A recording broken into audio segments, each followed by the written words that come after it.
This is a good list that I've put together, inspired by a couple of others and my own contribution, and I'd like to share this list with you.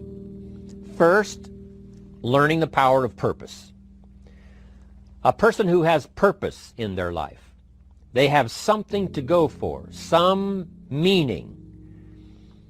One writer described it, for some people it becomes a magnificent obsession. And for you and I, maybe it doesn't need to be that dramatic as a magnificent obsession. But it has to be something that does something to us, something that pulls us, especially into the future. You know, there are many influences on us. One is the influence of the past. Some people are always pulled back by the past. Some people are always pulled aside by the distractions. But here's what's powerful. If you have a list of high purpose in your life, it pulls you toward the future. And the more powerful the purpose is, the stronger it pulls. And here's the other great advantage if you have purpose for the future. It pulls you through all kinds of challenges and all kinds of difficulties.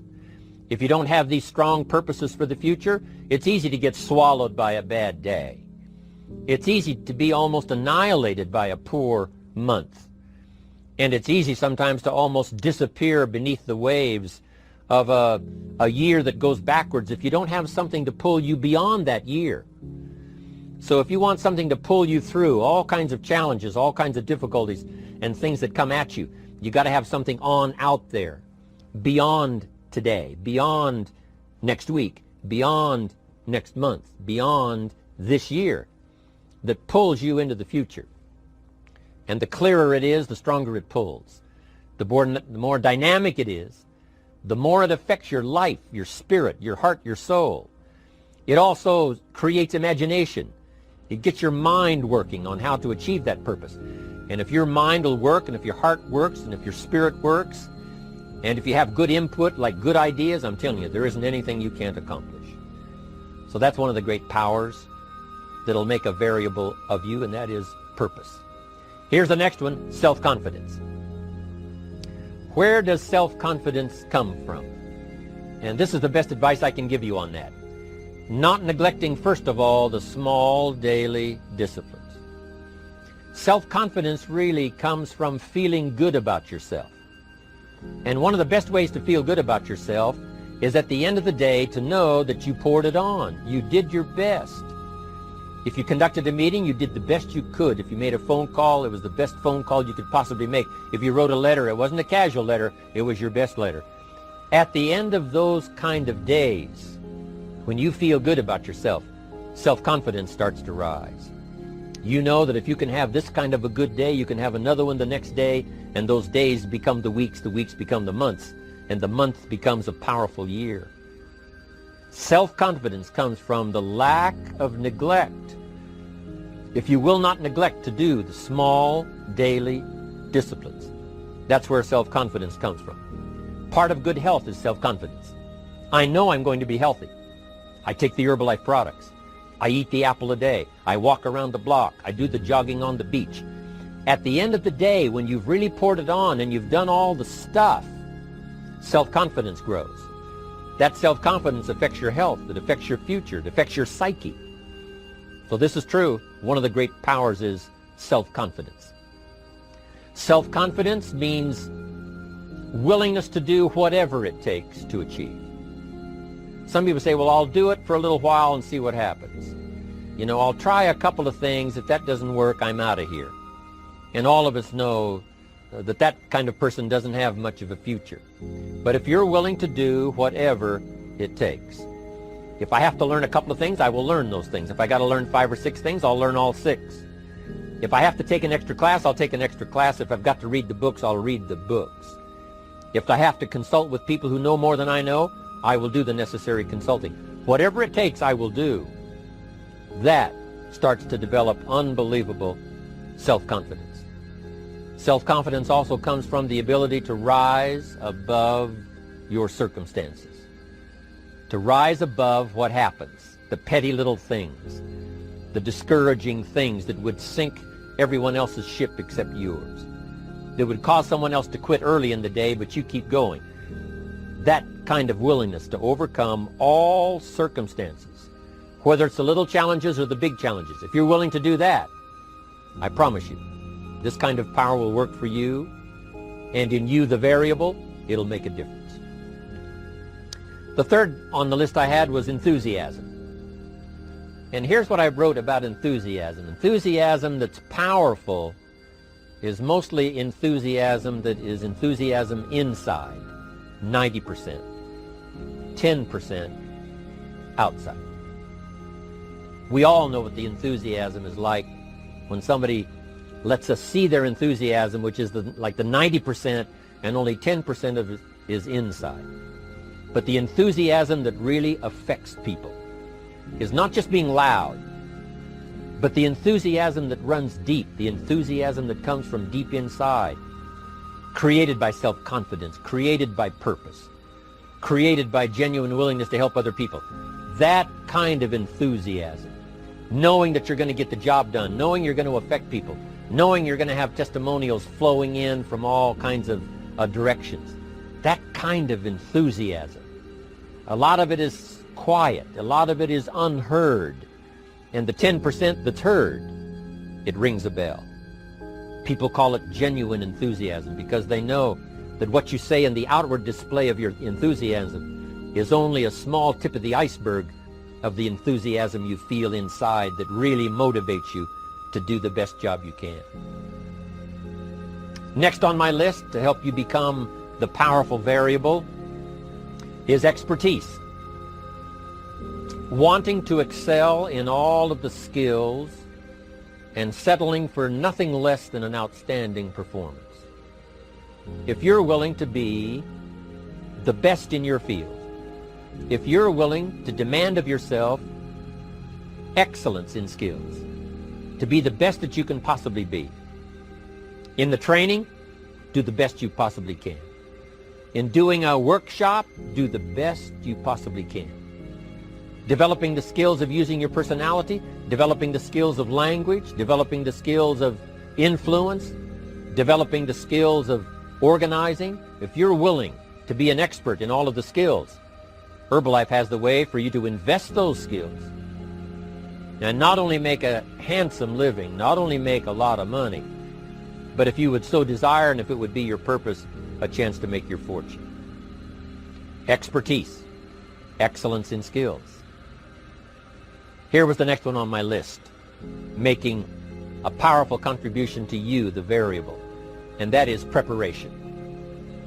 Well prepared. And preparation, of course, involves a whole lot of things. A big share of our life is preparing, getting ready.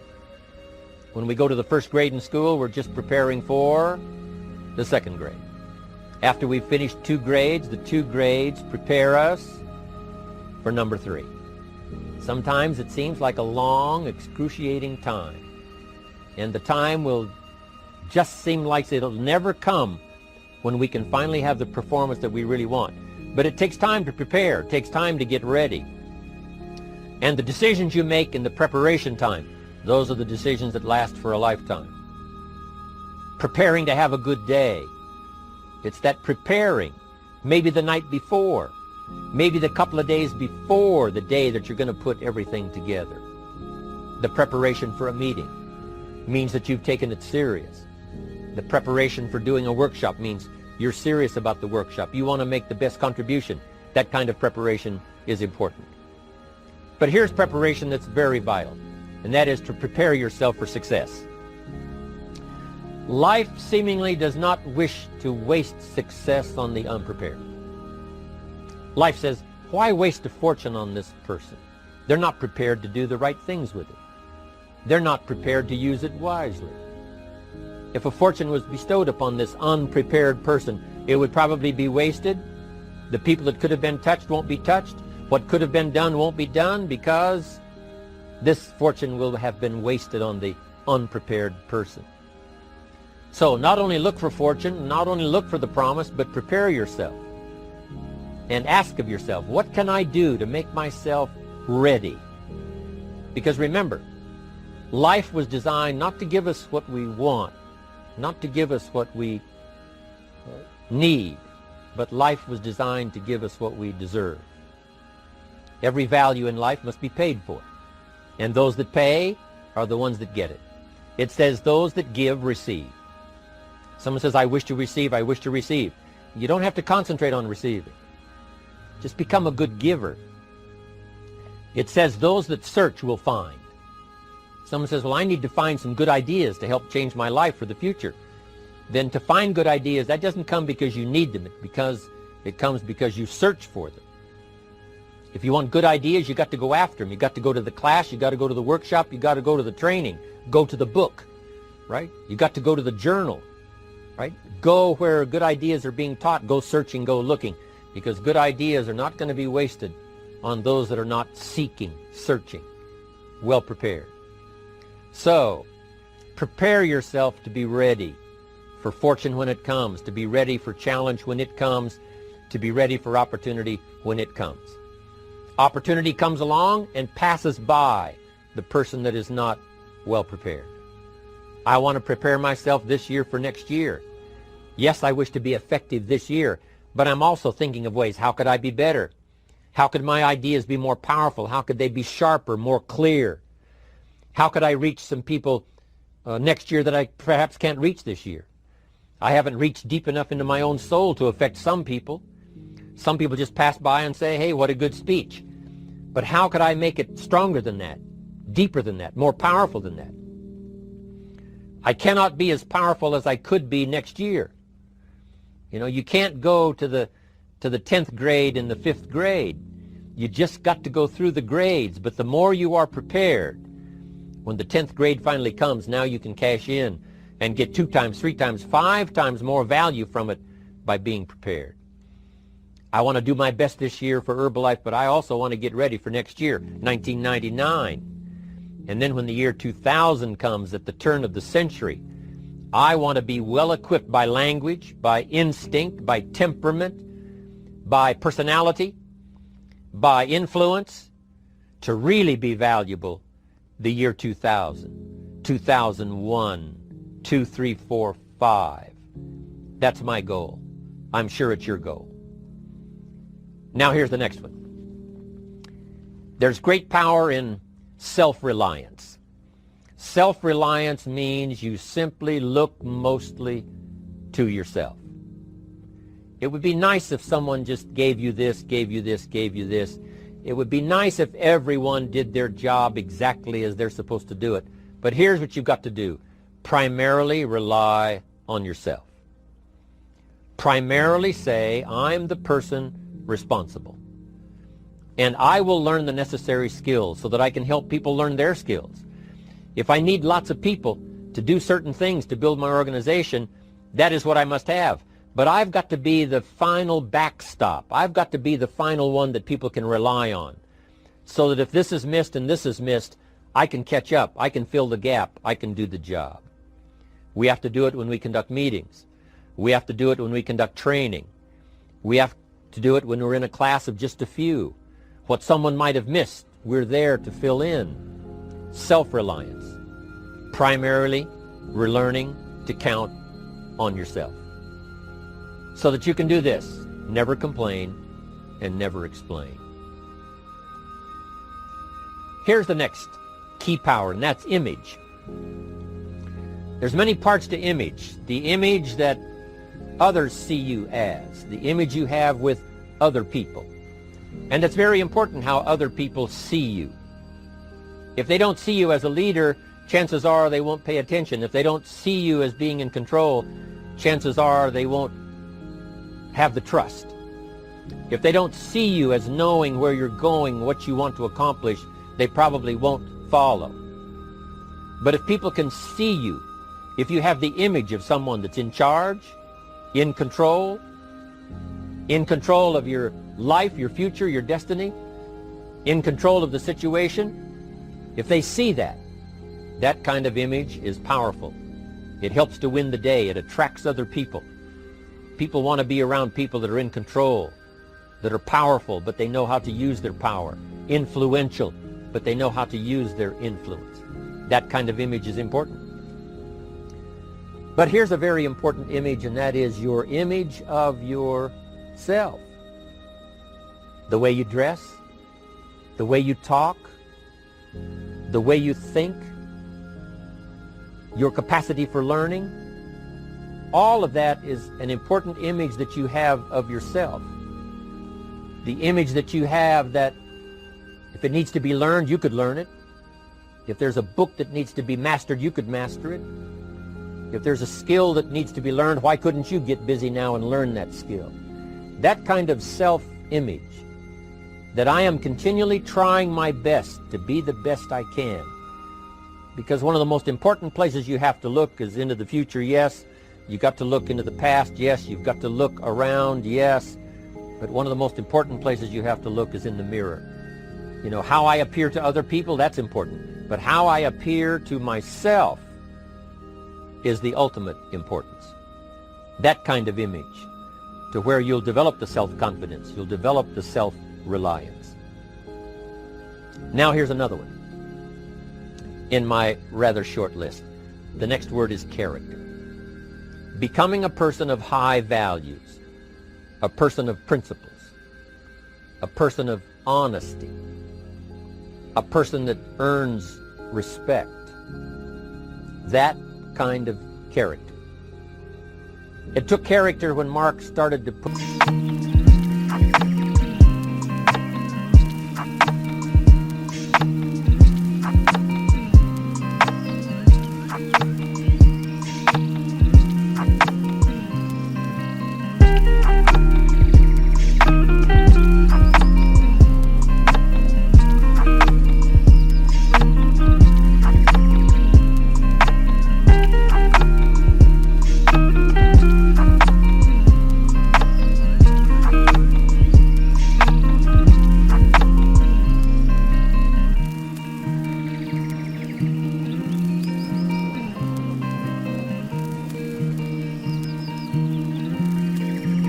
the marketing system together. How can we have a system that will build in the integrity, that people will know that if this happens, then this will happen, and if this goes wrong, here's the way to fix it?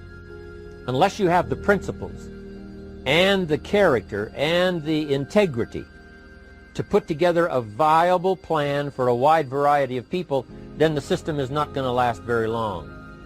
And I've been around long enough, and I'm sure you have been around long enough to see a lot of systems that got started, but they failed.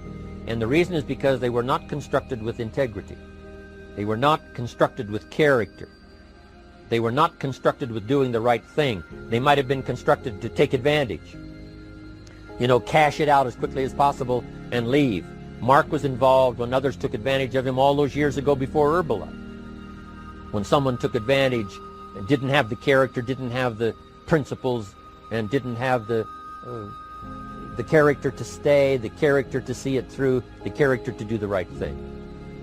So this is important, to develop the character within yourself, that people see you as honest, as fair, willing to do the right thing, willing to be helpful, but always willing to walk the center line, not to pass the line. When we come to an opportunity like Herbalife, especially multi-level network marketing, it is so dynamic, it is so powerful, and it is so possible in fortune making that sometimes people want to speed up the process by cutting the corners, by neglecting to do the right things, you know, to cheat a little here, you know, cross the line just a little bit, because then, you know, it'll grow faster and you can cash in quicker. Not necessary here. Doing Herbalife right will build your fortune longer and stronger than trying to cut the corners and not doing it right. If we'll have the integrity that Mark had when he started it, and keep perpetuating that we will do the right thing by the marketing system, the right thing by a distributor who has a customer and they take care of that customer belongs to that distributor. That kind of integrity in the marketing system, the kind of integrity we have among each other, the kind of character we have to rely on each other, because here's what we cannot do. We cannot do this by ourselves. Mark's got to count on me. I've got to count on Mark. We've got to count on the president's team. The president's team has to count on the chairman's club for advice and counsel. We have to count on the millionaire team, the tabulator team, the world team. We've got to count on the distributor. We've got to count on the distributor giving the right message to the potential customer. We've got to count on the distributor giving wise counsel to the new recruit, teaching them the right way, the Herbalife way, the principled way, the character way. Vitally important. Building and developing your own character. Now here's another one. It's called self-discipline. Self-discipline, all of us have a challenge with that. Because sometimes it's easy, and especially if you're working hard, doing the best you can, it's easy sometimes to let up and let it go.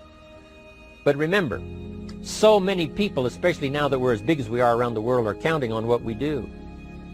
At home office, they have to be careful.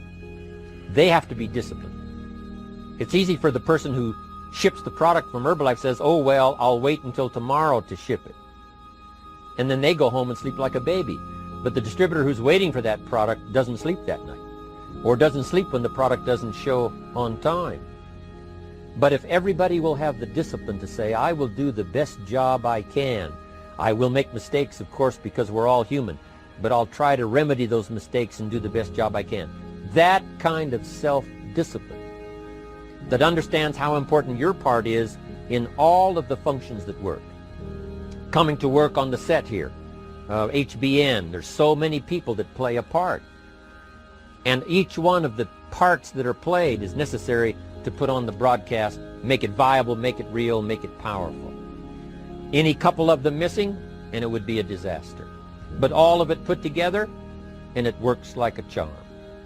Each person developing the self-discipline to do their part, do their job. Here's one more, and that is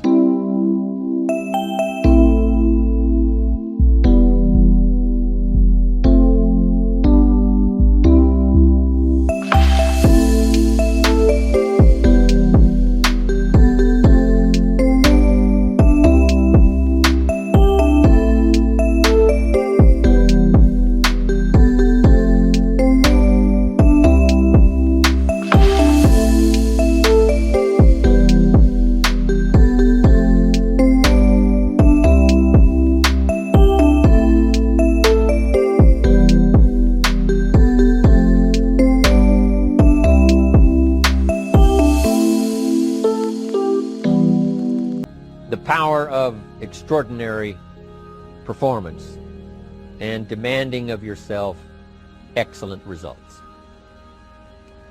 This is so important. If you want to live extraordinary, you must do extraordinary. If you want an extraordinary income, you must do extraordinary things. If you want an extraordinary fortune, you must go with the demands of what it takes to have that fortune. Mark has made such a fortune, it's almost beyond comprehension what the numbers really are. But guess what he has the satisfaction of knowing? He earned it all. If he'd have been lax in the performance, Herbalife would not be here these 18 years later. Herbalife would have been a footnote in multi-level history. But because he performed year after year, the 3rd year and the 5th year, and the 7th year and the 10th year, and the 12th year and the 15th year, and now performing well in the 18th year. I'm telling you, that's what makes it such a viable fortune for Mark personally, of course, because he did the job. If we would ask of ourselves that kind of performance, and you've got to ask it of yourself. You know, I can't ask it of you. I would try to inspire you. I would try my best to share with you what it might taste like, what it's like to finally make your fortune. It happened for me. But here's what you must do. You must demand it of yourself. Society does not demand that you not have a heart attack. But if you want to escape having a heart attack, you must demand it of yourself. Society doesn't demand that you take Herbalife and improve your health. You have to demand it of yourself. Society doesn't demand that you jog around the block every morning. But if you want good health, you must demand it of yourself. Society doesn't demand that you read a couple of books a week and improve your intelligence and your knowledge. That you must demand of yourself. Society does not demand that you build a financial wall around your family nothing can get through. That's not a demand of society. But you must demand it. If you wish it, you must demand it of yourself.